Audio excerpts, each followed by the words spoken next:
Greetings and bienvenue, Midnight Crew. Thank you for returning to this broadcast, and welcome to new viewers joining us for the first time. If you like a video, then feel free to subscribe. Some viewers may find the following video disturbing. Viewer discretion is advised. Have you ever been in a situation where your life was in serious jeopardy /x/, and not just some close call? Things that nearly killed you. Several times when I was younger and doing a lot of stupid shit. I had guns pulled on me. Always talked my way out. Once I bought some speakers from this paranoid meth tweaker. Pulled a shotgun on me. Fired one off into the wall beside me because he thought I stole his $20. Turned out it was in his pocket. Thought I was done for, but talked him into checking his pockets. Once me and a few friends were hiking in the Smokies. Got chased by a bear. Lucky no one got mauled. Once when I was a kitchen manager at an Outback for a year after college, the general manager got us on this work release program to get a tax break. As the manager, I had to deal with a parade of losers carted through my kitchen. None of them lasted more than a couple weeks. This one crackhead named Eric thought he was a real gangsta. He grew up in the suburbs. Would not work at all. One night I talked all kinds of trash because the little prick would not lift a finger. He picked up a 12-inch chef's knife and came at me. I knocked the knife with a pair of tongs and punched him in the face with my free hand. Two of the line cooks grabbed him, dragged him out back by the dumpster, beat him senseless. His parole officer showed up the next day having a fit. The entire kitchen staff testified to her that he tried to kill me, and we stopped dealing with the work release bullshit. A blizzard hit the town I lived in during college over spring break. It is a college town, so during spring break it is a ghost town. My electricity and water were out and I had to hike 2 miles through waist-deep snow to get to a friend's apartment who was still in town. The road to his complex was built on a berm that dropped off steeply to each side of the road. Due to snow drifts, it was hard to tell exactly where the road was. Fell in a drift about 12 feet deep, thought I was dead for sure. Dug my way out but almost froze to death. Driving on a mountain road, gravel and dirt full of ruts. Took a cut back too quickly. The car slid halfway over a cliff, tilting back and forth. 4 people in the car. Me and the guy in the passenger seat cannot get out. Hanging over the fucking cliff. If 2 guys in the back get out, car is going over the cliff. Sit there in the car shitting actual bricks for like 3 hours. And it is getting dark. Some old dude in a beat-off old pickup comes trundling down the mountain from the logging camp up top. Chains onto my bumper and pulls us back. Thank the old guy and give him a couple of beers. Be 8 years old. My brother is 9 years old. Have a house in what is not quite the suburbs, but not out in the boonies either. Have this crap shack of a house behind ours. The owners were trashy. They would come for a few months, then leave and let it fall apart. Then one of them would come back and fix some things and do it all over again. Whatever. Me and my brother put 2 tire swings on this big-ass oak tree they had in their backyard. One day we are playing on it and this well-dressed guy with a ponytail and dress pants and a vest, like the kind with a suit but no jacket, and a camera comes over. Hey boys, what are you doing here? I book it because I think we are about to get in trouble for playing on somebody else's property. Sprint the distance back to my house. We had about an acre in between the houses. Dad sees me running. What happened? And where the hell is your brother? Turn around and he is not behind me. Tell Dad what happened and he gets a pistol, tucks it into the small of his back and runs towards the house. See my brother and the camera guy talking still. Dad drags my brother away and chest bumps this guy practically off the lawn. He said he was a town or land surveyor or a freelance photographer or something. Cannot exactly remember. And he was just taking photos of the house and thought we were the owner's kids. Dad says he will call the cops if he does not fuck off. Cameraman runs to his van and peels out. I didn't get in trouble for abandoning my brother because I was 8 years old, but we both get a talk about Minecraft YouTubers and how we need to be careful. I remember my dad looking through his pictures before scaring him off. I've asked before what they were, and he just told me to drop it. Not very scary overall, but I still feel like shit knowing I left my brother to maybe get murdered. I was 16, just got a new stereo for my car. Little-ass Honda Civic hatchback. Driving home from work one day and I'm messing with the radio. Don't notice traffic has stopped in front of me. Slam on the brakes. A tow truck was in front of me and my car being so low, I stopped and the edge of the bed of the tow truck was right at my front window. Perfect for impaling my head right off. Stopped just before it went through my windshield. Another started sliding down the side of a ravine about to slide off edge onto jagged rocks at bottom. Friend underneath me grabs a hold of tree roots and braces himself, and I slide down between his arms and he prevents me from falling. Another, I was like 6 years old or something, riding in the front seat.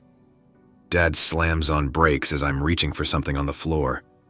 Had the seatbelt off. My head flew forward and cracked the windshield. I felt no pain. Meanwhile, my mom is in tears, screaming to put my seatbelt on and freaking out. And some others, probably. Me again. Dad pretty much gave me his Ford F-150 after a tractor trailer nearly ran me over in my little-ass Honda Civic. He didn't even know he sideswiped me. Luckily, I stopped and let him over because I was in his blind spot as he tried to get off an exit. That's another one. Then pulling into the median in F-150. I went to pick up ice for this event while I was working. 2 lanes of traffic are stopped, and a woman waves me out. Well, I couldn't see the 3rd lane before the median, and a Chevy Trailblazer plows right into my driver's side door. No seatbelt on. I fly across the bench seat. Hit my head. The truck is literally twisted downward and tires flat and totaled. That's another. Moved to the city for school. It is the inner city. Going away present was a .38 snub-nose from my granddad. Do not use it anon, but have it on you in case you are in some deep shit. Walking back to my apartment one night, see a homeless guy that I guess resides somewhere on my block. Hey dude, can I borrow some quarters for the bus? Do not know where he thinks he is going, but screw it. I am feeling generous. As I am reaching into my pocket, I hear a quick smacking sound behind me. Turn because it catches my attention. It is a guy with a hood over his face and a hammer raised coming at me. He stops when I see him. I pull out my gun and get down on one knee for some reason. I thought it would make me a smaller target and steady my aim. I am cringe, I know. Hammerman runs away, turns around, and the homeless guy is gone. Take a second to process what happened, then head home and spend a restless night checking every lock and window. I still don't think the homeless guy was in on it. I saw him afterwards, and I never had any problems with him. Fuck the city. When COD enters real life. But for real though, when he saw you doing that, he probably thought, shit, this kid's going tactical on me, I better book it. I've got 2.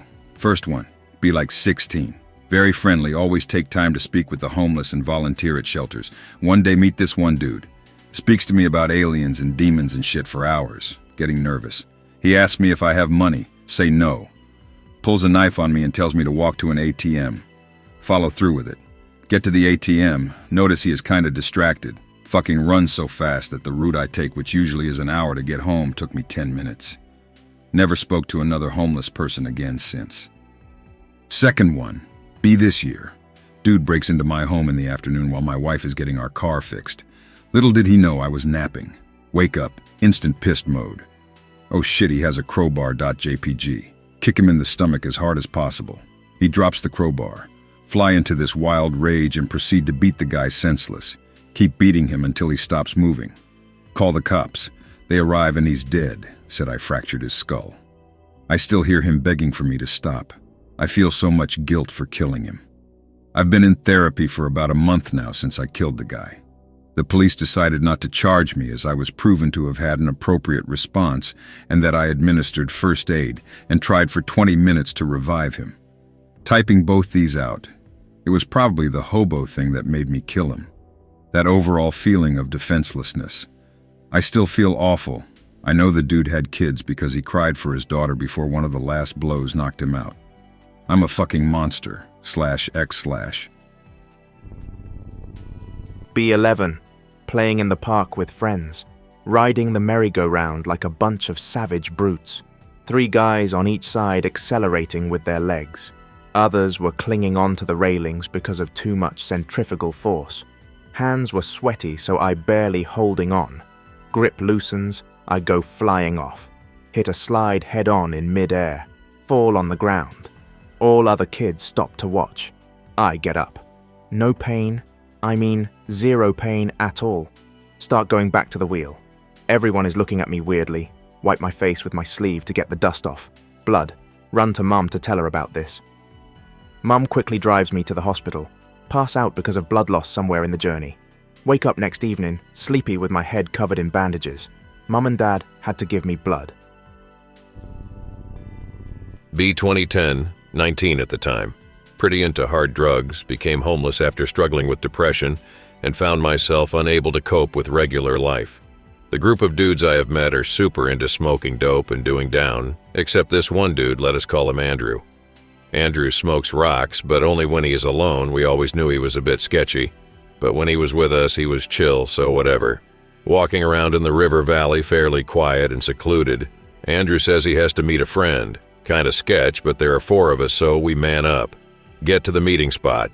There are like 9 dudes there, armed with bats, 2x4s, and 2 dudes with handguns. By the time we see the guns, we are already ensconced in their little clearing. Apparently, Andrew had been getting crack fronted to him for like 3 months and did not pay. I still, to this day, do not understand how he had that arrangement. I cannot find a dealer who will front me an eighth of weed, let alone a ton of fucking crack. Fucking connections, man. Anyways, once we are in the clearing, we do not really like our odds of turning tail. They confront Andrew, asking where the money is. That little piece of shit tells them that we all owe Andrew money, and it is in our hands to pay the dealer back. Dealer obviously does not accept that answer, takes a step forward and cracks Andrew in the jaw with his pistol. There is a stomach-turning crack sound, and Andrew goes down hard. The dealer says some shit I cannot remember. Points gun at Andrew and fires twice in the back of the head. At this point, I am shaking uncontrollably. I like to think that I am a brave guy, but he just shot someone in the fucking head in front of me. He looks up, and the people with him start laying into us with the bats and shit. They stop because they hear a car coming. A few people walking the trails heard the sound of the gunshots and called the cops. I have to spend like a week in the hospital, then months of rehab because of a broken femur and a few contusions and abrasions, and that's one of them. I don't think I've ever talked about it before because when I think about it, I feel sick and shaky. My memory of it is weird too. Some parts of it are super clear and some parts are fuzzy. Most of the words said are gone, but the faces, I will never in my life forget the way they all looked or the way Andrew's whole body twitched at the first shot, but not the second one. That's the most gruesome story I have. Telling that was hard. On a side note, I now have a bunch of pins in my leg. When I was 24, I almost died. Got stabbed by a mugger and left bleeding on the sidewalk. While I was dying, I met a woman in a big empty field, and she made me an offer. She would keep me alive, and if I did not try to off myself, I would get something good. She did not say what. I was not depressed or anything, so I said yes. I woke up in the hospital. I figured it was just some near-death experience, dying body shit, and went on with my life. But it was not long before my entire life went to absolute shit. I kept losing jobs, getting sick at the worst possible times. Every time I started to get comfortable, my car would break down. My wife cheated on me, got pregnant, and left. She took my dog and later put it down because she did not want to take care of it. I got evicted 6 times in 6 months. Murphy's Law, literally everything always goes shitty. I started believing it was something else a long time ago. The problem is, I really want to die, and no matter how bad things get, my body just keeps going. What am I supposed to do? I am going nuts. Grew up south side of Chicago on West 64th Street. My best friend lives on Front Street. Hang out every day after school, do homework, and shoplift candy from the corner store. Best friend's older brother OD is a BD, black disciple, and sells crack because they lived with his grandparents. He is 14, we are 8. Taught us how to whip crack in his kitchen one late school night. OD kills a boy from another street who is a GD, gangster disciple, named Tutu. Just stole hot chips from the corner store with my best friend. GD boys roll up in a van and slide the doors back. 2 marks in the back holding ARs and trembling. I try to grab best friend and throw him to the floor behind a car. They paint his chest and we both fall to the floor. Hear the driver, I think, yell, "Why you get the other kid? He ain't a BD." Hear passenger seat say, "Man fuck OD and his little bro and them. Gang shit pull off upon that and go back to the trap spot." Sit there in his wet blood and run into a gangway up the street. Sit there and cry. We moved out of Chicago after like 6 years. I lost so many of my brothers and walked into so many funerals with them in caskets. The boys call it Chirac for a reason, and some guys don't get it until they stay in the Southside Chai. A few times, actually. Time 1, hiking with my new wife in the Badlands. Backcountry has no trails per se, just animal paths. Heavily loaded pack, trying to man up, carry the bulk of the load. Hot as hell, biting flies, 7 or 8 miles in. This is actually part of our honeymoon. Sudden downpour cools, but also weighs us down, laughing at the shit we are in. Cut across a dry, sandy riverbed. That feeling when I step into a sinkhole full of quicksand. Almost immediately up to my chest. Starts funny, gets unfunny quick. My wife finds a big stick and slowly pulls me out. Not loving the back country much. Hike back to the car covered in wet sand. Time 2. Living in a sketchy part of Oakland. Out of OJ, walk to the corner store to get some. On a whim, ask the neighborhood kids hanging around if they have any bud to sell. Always see them dealing. The alpha of the pack gets tough and pulls out a gun and demands my money. This really pisses me off, like on principle. Without thinking much, I grab the gun and try to pull it out of his hand. The young brute is stronger than he looks. Twist away, expecting to catch one in the back. Break off for home. Realize I would just be leading them back to my place, where my wife is enjoying her morning coffee. End up getting chased around a van once or twice. The young brute catches up to me, hits me once with a gun and puts it to my temple. Hand over what I have. Walk home shaking with rage. Cannot call cops 'cause they all know where I live. The next day I see them reenacting and mocking me across the street like I'm a chump. Move. Be 19. Get a job as a job placement manager at a vocational school. Become friends with the teachers. Have a pretty good life. Having a normal workday when I hear a gunshot and screams. Panicked, I ran into the storage closet and locked the door. Phone rings. Pick up wall phone in storage. There is a shooting going on. Everyone locked down. Pounding knock on door and screaming for help. Run over and open the door. Student comes in with a face full of blood. Hide him under my desk and lock the door. Trembling with student. Both of us thinking we are going to die. Minutes feel like hours. Finally get a phone call that the killer just dropped the gun and is sitting outside the school smoking while waiting for police. Life feels surreal. Police show up, guns pointed. Looking outside the window, watching him get slammed to the sidewalk and cuffed. He makes eye contact with us all in the window and smirks. Suddenly helicopters, reporters, and insanity all while I am trying to piece together what happened. Find out a teacher was shot. Try and find everyone I am close to. Try and find out who was the one killed.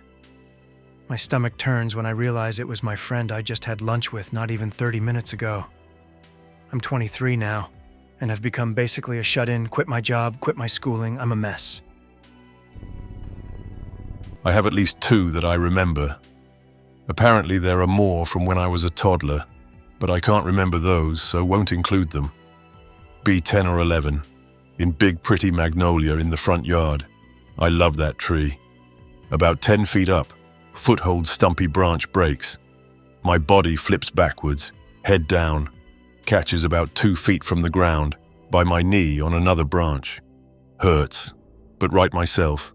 Go inside and sit in a chair for an hour. I think some part of my brain realized that I came very close to braining myself and having something awful happen, but the rest wasn't processing it. Last summer, friend and I are carpooling to a convention. The cement mixer in front of us has had a signal on for 5 minutes.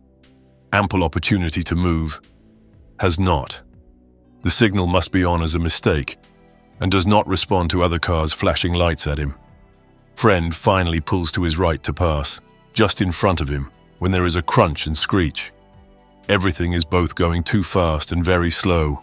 Holy shit, we are going to die. Get pushed and dragged by this mixer until we are facing oncoming traffic. Once it finally stops, we in unison turn to each other and ask, "Are you okay?" Pause, laugh, then stop laughing because this is not funny. Neither of us were hurt, our stuff was not hurt, but her poor car was fucked. R.I.P. car, you saved us from a severe accident. The cement mixer had decided to turn just as we pulled in front of him. There were a lot of things there that conspired to make us both very, very lucky people. Be around 9. On a class trip. Be playing fetch with friends or something. Everyone running like mad. Attempt to step on an approximately 1-foot high stone step at full speed. Only hit the edge with my big toe. Slip. Entire momentum gets transformed into a powerful rotating motion. My face when I could literally see the stone come closer to my face. Hit my forehead on the edge with full force. It did not even hurt, but my body instantly began to tingle. Friends scream immediately. Ask what is wrong. Try to stand up as I feel something warm run down my face. Simply slump over and faint. Fall in and out of consciousness. Memories are only short images of blood on my hands, teachers with bloody towels, screaming children, and paramedics doing whatever the hell ever they did. Properly woke up the next day in hospital with the worst headache I have ever had. Lost a liter of blood. Kind of near death, I guess. Be me. 14-year-old female anon, riding my bike home from a friend's. The sun is past setting, but not night yet. A skeezy guy in a velvet-coloured van pulls up. "Hey, babe, you need a ride home?" Or something like that. Told him no and started pedalling faster. Guy drives next to me until we hit the entrance to my gated neighbourhood. The road to the gate is really long, surrounded by forest. It's dark down there, so I stop at the deserted light. He opened the passenger door, impatiently invites me to come in a few times. I say no each time and, while crying like the little baby I was back then, call my mum. Guy gets pissed and unbuckles his seatbelt. I freak out and start to pedal again, drop my phone in the process. He is already out of the van. He looks like he's 6'6" and I'm 4'11". Takes a few giant leaps. I speed into the entrance road, hoping I can pedal fast enough to get away. He is still jogging behind me. 2 minutes later, headlights shine my way. The car turns out to be my next-door neighbour. Wave her down, she stops. I leave my bike right there in the road and jump in. He wasn't there when I looked out the window. Probably hid in the bushes or something since my neighbourhood is surrounded by a nature preserve. Anyway, I never rode my bike home after that again, and I was too scared to be walking around outside after 8 p.m. too. Pretty sure that dude is in jail now. I've told my story on here a couple of times, but here's the abridged. Had a stroke and was unconscious for a month, then woke up into a state kind of like a child that I barely remember. I can't help thinking that I did die, and that this life is somehow fake and happier.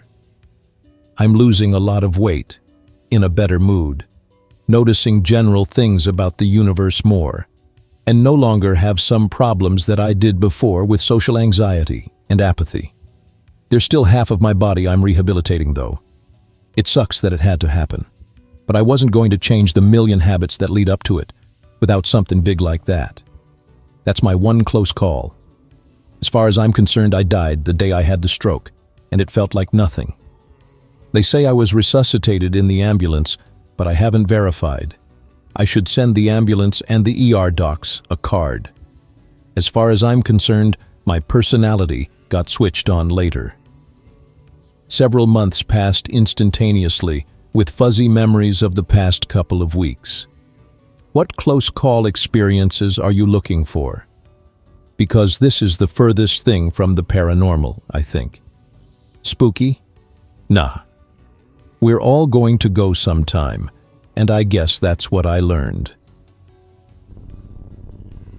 When I was about 7, my mom, after driving me to the mall in the city, told me that I was a peasant, and I should never even think about going to the city when I was older because the social classes should not mix.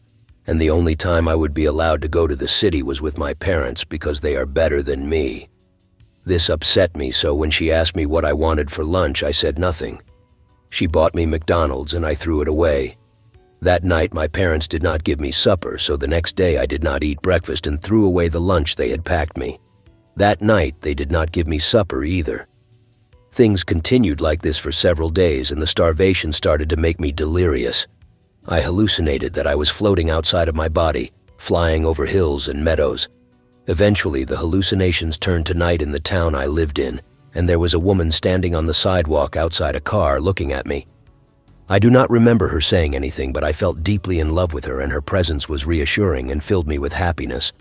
I believed that if I died, I would be with her, so I kept refusing food.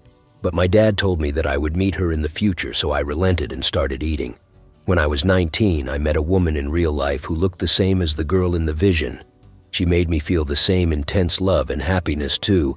I spent about 15 hours with her in total, mostly driving around in her car. The whole thing was basically a demonic psyop, where they wanted me to ask her to be my girlfriend, and if I did, they were going to murder me. Sure, I got a couple. B5. My older brother and I are playing outside at babysitters, pretending to be knights use rebar as swords, laughing and having a good time. Brother swings, I block. Trip and fall backwards. Get partially scalped on a rusty metal fire pit. All I remember after that is walking into the house. Blood is pouring down my shirt and it is all over my hands.